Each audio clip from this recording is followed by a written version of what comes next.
Thank you so much for joining Optimistic Opportunities today. I'm Carl Johnson, and our guest is Dorisanne Cooper today. She is the senior minister at Watt Street Baptist Church here in Durham, North Carolina, which is a social justice, open and affirming church. So we're really excited to have Dorisanne with us today and hear her take on the questions on what people are doing to stay positive during this time. So of course we are not, ignoring the hard times that everybody's having during this pandemic time and during this reset. The whole reason I came up with this idea for the show was to have something uplifting so that people can, tune in once a week and get some new ideas of how they can get through this challenging time. So Dorisanne, thank you so much for joining us. Welcome. Thank you. Thank you for having me. I've been looking forward to this. So, I was really excited about having you join us today because we're not here to talk about work. We're here to talk about our personal selves, but you shepherd a very active congregation that's social justice minded and works really hard to stay connected with everything that's going on in the world and trying to help, with all of these things that are going on in the world and such. And, it puts you in a really, I think, interesting position where I was like, I wonder what Dorisanne does, to keep herself uplifted and motivated and how she's taking care of herself during this time as she's taking care of so many other people. So that was what was going on in my head. Yeah, sure. I think I really appreciate the question because I think that one of the things that I've had to sort of wrestle with is the fact that I am going through the same thing that everybody else is. It's not as though I have like this out and I can help other people go through what they're going through. But meanwhile, I, have my own little safe space over here. So that is exactly right, that I've had to make sure that I'm dealing with my own health and spiritual life and psychological and emotional and physical and all of that. But that's true all the time as well. I mean, the pastors don't get like a free card to have an automatic easy faith or easy life. So that is true, but it's all been intensified during this time. And I think that one of the very first things, ironically, is that this whole idea of being positive is to make, in order to make space to be positive, you have to not pressure yourself to be positive. And in other words, you have to be allowed to acknowledge that you're constantly dealing with different kinds of emotions. And that one of the things to do is, as part of dealing with all those emotions, is to try and kind of infuse yourself with good disciplines or good health, or just even trust that as you try to put some of the more important things in place for yourself, that way you can be about this for a longer time, if that makes sense. So it's not so much that you say, well, I'm just going to be positive today, but it's much more about saying, if I'm going to really engage in life, then I'm going to have some focus on some good things that really nurture me, so that I can keep engaged in this life. Great. So what are you doing differently now? So Big question. Now, yeah, that is the question. So literally, just personally, obviously, we're all at home. I have a husband and a son. We're all here, and a dog. We're all here at our house, working from home, schooling from home, and now anticipating more school from home this fall. But we have a small back porch and a small front porch. And I have found that I have really wanted to sort of tend to those spaces, like put flowers in them and go outside and sit. And the dog is like every day ready to go out and sit on the porch and just watch what happens around the neighborhood. But I find that just being outside is a huge boost for me. It helps me just mentally and emotionally to just kind of breathe a little deeper, to kind of get out there in the morning and in the evening. And if I can kind of find some time to do that and one or the other, that's just a big thing for me that I've begun to realize. Going on a walk for me is something I really like to do by myself. And it's basically a prayerful meditation. When I can just walk around, and I often kind of talk to myself, so people might think I'm a little nuts, but I really just like to kind of talk out what's going on with my day and what my plans are, and how I want to center myself. That's a huge boost for me as well. And I do not enjoy, it's funny, I don't look forward to it walking, but once I'm there and doing it and back, I'm so glad I went. And that helps with sleep, which is important, all those things.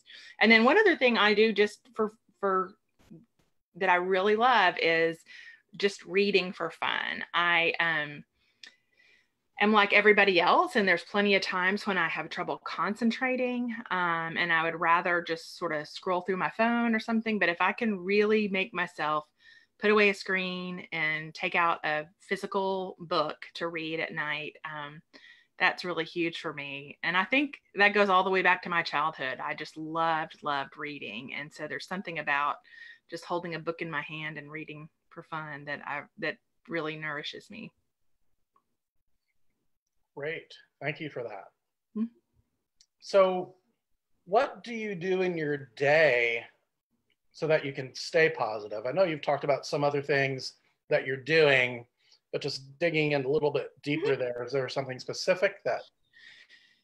Well, and again, I mean, we could all kind of go on and on about, it's funny how basic these things are. It's not really complex to say, if you follow this exact formula and then you make sure everything is this way, then you're going to be able to feel encouraged. It really is those basics of like eating 3 meals a day, walking if you can, or getting outside, some kind of exercise, trying to get enough sleep, and every one of those things has been interrupted in some way. I mean, I went through this major baking phase where every other day I was like, what really sugary thing can we bake today? And, there's just 3 of us, so there's not a lot of places to give it away, but there was something about kind of baking that was sort of a fun thing. And just the idea of putting some fun into the day is pretty important.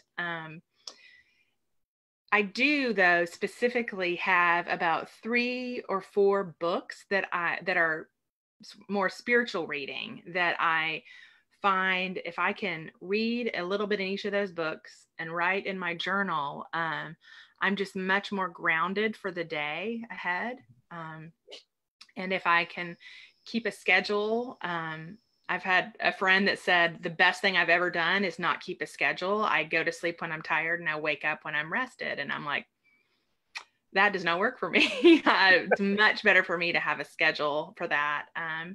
And that really helps me too. I love to get up early in the morning and just kind of be quiet and read and write. And that's a huge thing for me to ground myself in that goodness versus the Twitter feed of the latest news, because that can get overwhelming really, really fast. And it's important to me to be continually engaged and aware. But if I try to find my center, so to speak, in all of those things, then I'm off center. I need to sort of find my center so then I can then engage, if that makes sense. Yes. That's great. So how are you taking care of your mental and physical health during this time? I think a lot of those things that I just said, but also we did a series in our worship that we had planned before the pandemic about creation care, about environmental engagement. And so we decided to go ahead and do that, even though we are recording worship now instead of, in a gathered space, just like everybody else is right now. We're not gathering together in a big group. We're online. And so there's lots of different challenges there. And honestly, even as we are trying to engage with big systems and injustices, one of the most important things that I do for me and that does help is to notice the very smallest little things. So walking around the yard and smelling honeysuckle, like just that is just a huge, I love the smell of honeysuckle, finding out what's blooming right now, what's growing. Spring has been a really helpful time in that because anytime I can go outside, and we have, rabbits and squirrels mostly, but birds, plenty of that. We have a bluebird house, and those things just really, for me personally, really paying attention to those small things around in nature in particular just helps me. It also helps me remember that the world is bigger than just me and my concerns. But I love connecting with nature in that way. That's great.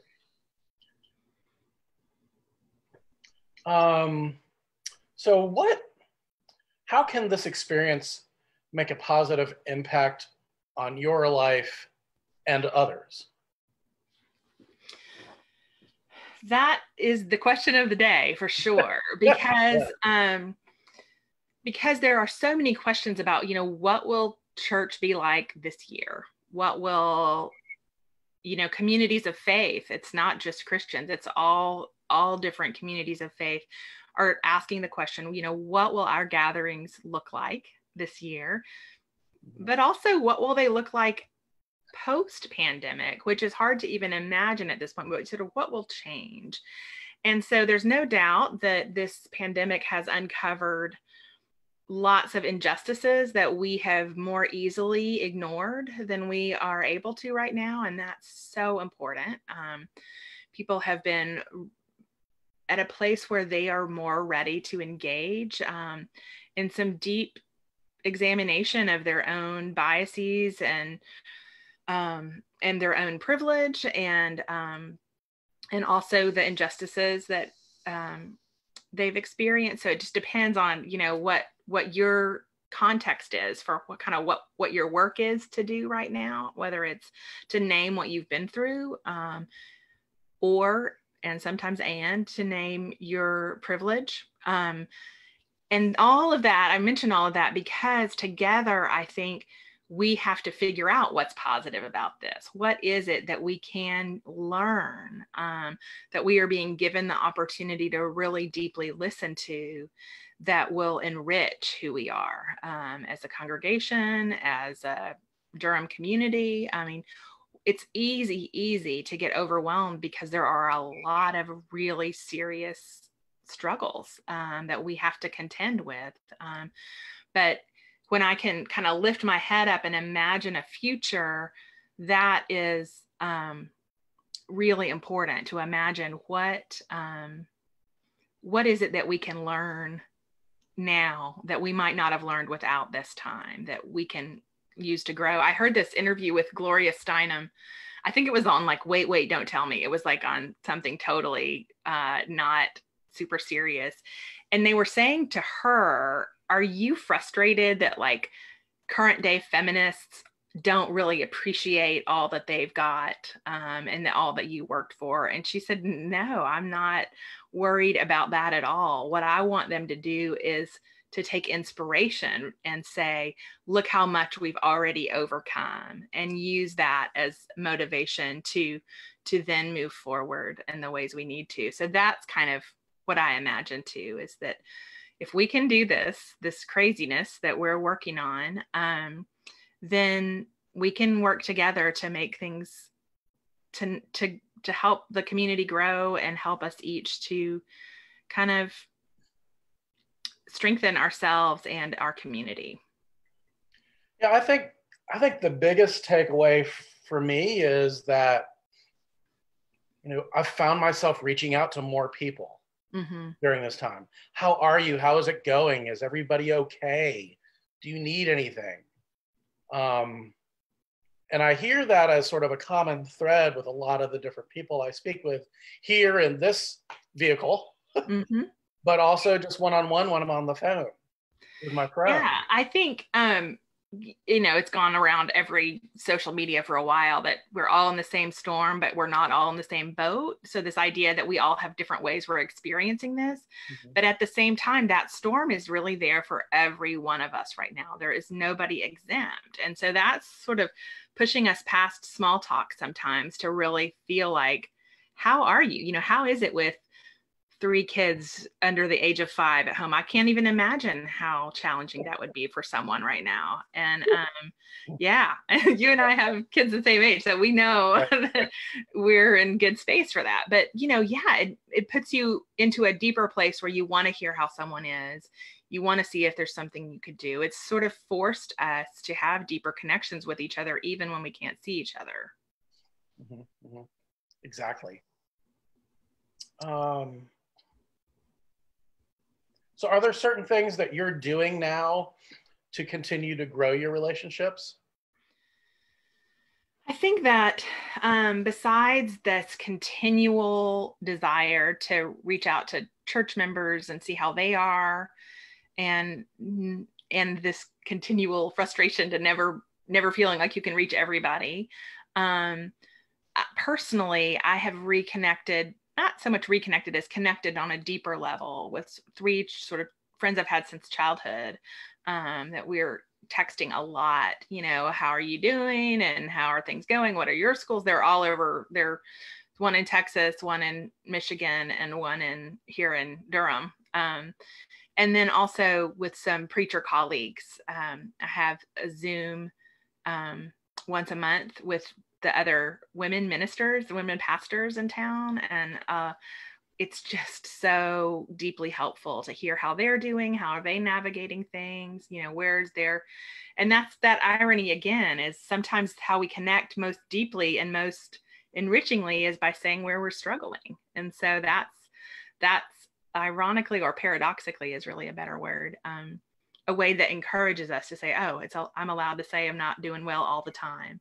And that helps me encouraged to keep going, so that's been a really 2 good things that have really, really been important to me, those relationships.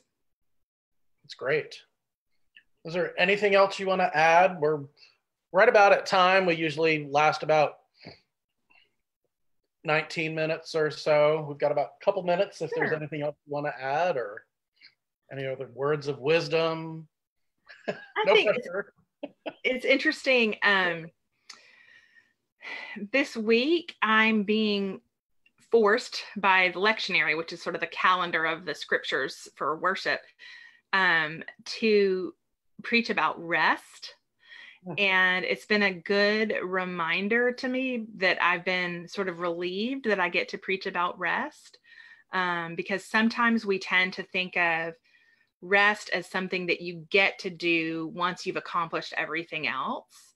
But at least in my tradition, really rest is part of the work. Like the work isn't completed until you've rested. And that's just a really good reminder for me as well, that this isn't something that trying to nurture with positive things, and rest is a huge part of that, isn't something that you sort of earn the right to do after you've gotten everything else accomplished. It's part of the work, is to find places for gratitude or rest or the things that really nourish you, and to not feel guilty about that. Christians are really good at guilt sometimes. And so just but it's also something we have to continually learn all the time. And that is the last thing I would say, is that none of this to me and is something that you figure out how to do and then you just like do it all the time. Like you're done. You're able to be positive, or you're able to be engaged in the world. You are constantly, daily. That's why it's really a discipline to be working on these things all the time. And so never to feel bad about not doing them well enough, but just know it's a discipline that you work at every day. Right. Well, great. Well, thank you for that. And one last thing, I'm not too sure if I've shared this since we started this series, was after I came up with the title for this, it's like, oh my gosh, that's something my dad used to always say. So people would always ask my dad and go, and he passed about 11 and a half years ago. And they'd always say, well, how are you, Arthur? He goes, optimistic, thank you.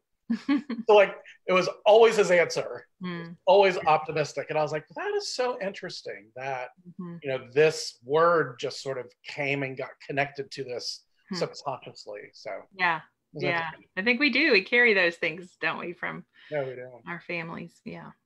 So, well, Dorisanne, thank you so very much for joining us today in Optimistic Opportunities. Tune in next week on Wednesday at 1 o'clock right here on my Facebook business page to hear Shelly Green, the past executive director of the Durham Visitors and Convention Bureau. So she is full of so much wisdom and insights, and also as a singer, and just really looking forward to, you know, hearing what she has to say. And I think, Dorisanne, actually, your mom was a music teacher. Yeah, she's a piano professor. And I should have said singing. I mean, I can imagine for a lot of people that's important around the house, you know, just to belt it out. That's right. So, Dorisanne, thank you so very much for joining us today. Really appreciate it. And I hope everybody out there, you know, got something from this today. You know, be sure to email me or text me if you have any topics that you want us, or questions you want us to talk about in Optimistic Opportunities. And be sure to subscribe to my YouTube channel so you don't miss one of these upcoming episodes. So thank you so very much, and everybody have a great day. Bye-bye. Bye.